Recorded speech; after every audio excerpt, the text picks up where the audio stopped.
Salut, moi c'est Vanessa Bélan et je vous invite à venir faire le tour de ma maison.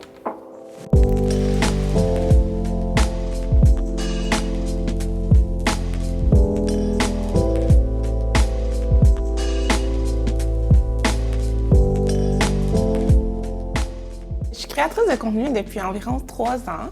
J'ai aussi ma boutique en ligne depuis 2016, donc je travaille à mon compte à temps plein. J'habite ici depuis 2016 avec mon mari et notre fille. On est vraiment contents et on se compte vraiment chanceux d'avoir acheté notre maison avant la COVID et la hausse des prix. Ici, c'est notre première maison. On n'a pas eu d'appartement avant. Mon mari et moi, on est tous les deux passés directement de chez nos parents à ici. En fait, on a considéré vraiment toutes les options, appartements, condos, maisons. Quand on a vu l'annonce ici, ça correspondait vraiment à nos besoins. On cherchait une maison qui était quand même assez grande, qui était clé en main aussi, mais qui avait du potentiel pour qu'on fasse des rénovations graduellement. Tout s'est passé très vite. On a fait notre préautorisation hypothécaire parce que ça nous permettait de connaître le montant qu'on pouvait emprunter pour l'achat d'une propriété. On a visité, on a fait l'inspection pour s'assurer qu'il n'y avait pas de vices cachés ou de problèmes majeurs. On a fait une offre, on a emménagé. C'est sûr qu'on était assez jeunes, mais ça faisait déjà 5 ans qu'on était ensemble et on voulait notre propre espace.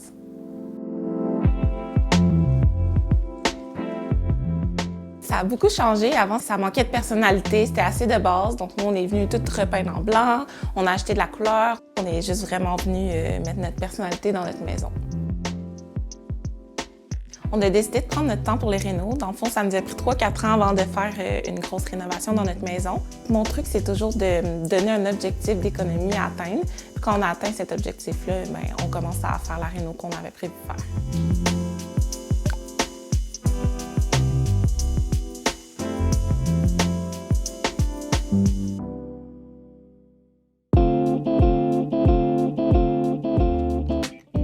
Ma pièce préférée de la maison, c'est vraiment la cuisine.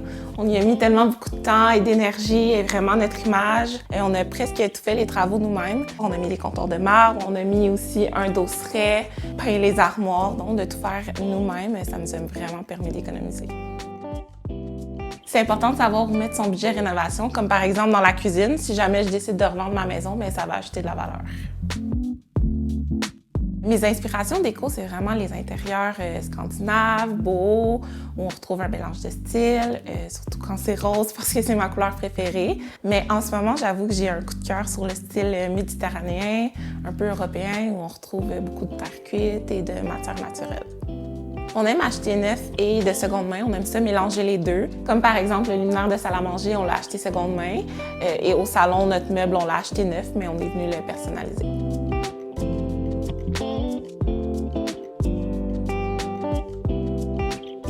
Un des trucs dont je suis le plus fière, c'est notre table de lit qu'on a personnalisée avec des bandes de vinyle.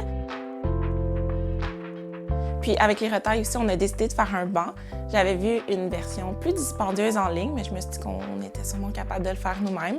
Donc vraiment, on l'a juste fabriqué de A à Z avec des retailles, puis je suis vraiment fière du résultat.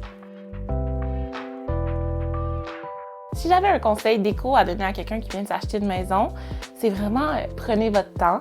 Pas nécessairement se fier aux tendances, c'est éphémère, ça va, ça vient. Vraiment, la seule question qu'on devrait se poser, c'est est-ce que j'aime ça?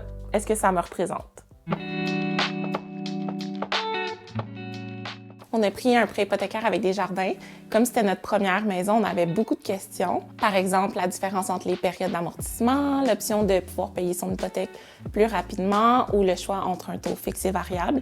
Et ils nous ont vraiment bien accompagnés dans tout le processus. Un conseil que je donnerais à quelqu'un qui veut s'acheter sa première maison, c'est vraiment d'économiser le plus tôt possible. Tu n'as jamais trop d'argent quand vient le temps d'acheter une propriété. Un autre conseil que je donnerais, c'est vraiment de prendre son temps et de ne pas sauter d'étapes, de faire l'inspection, vérifier que le certificat de localisation est à jour et de se renseigner sur la garantie légale de la propriété qu'on veut acheter. Mon dernier conseil, c'est vraiment profitez-en au maximum. C'est tellement le fun d'acheter une maison, surtout sa première, tu ne survivras pas ça. Vraiment, prenez votre temps pour décorer, pour rénover à votre rythme. Moi, c'est vraiment la partie que j'ai préférée.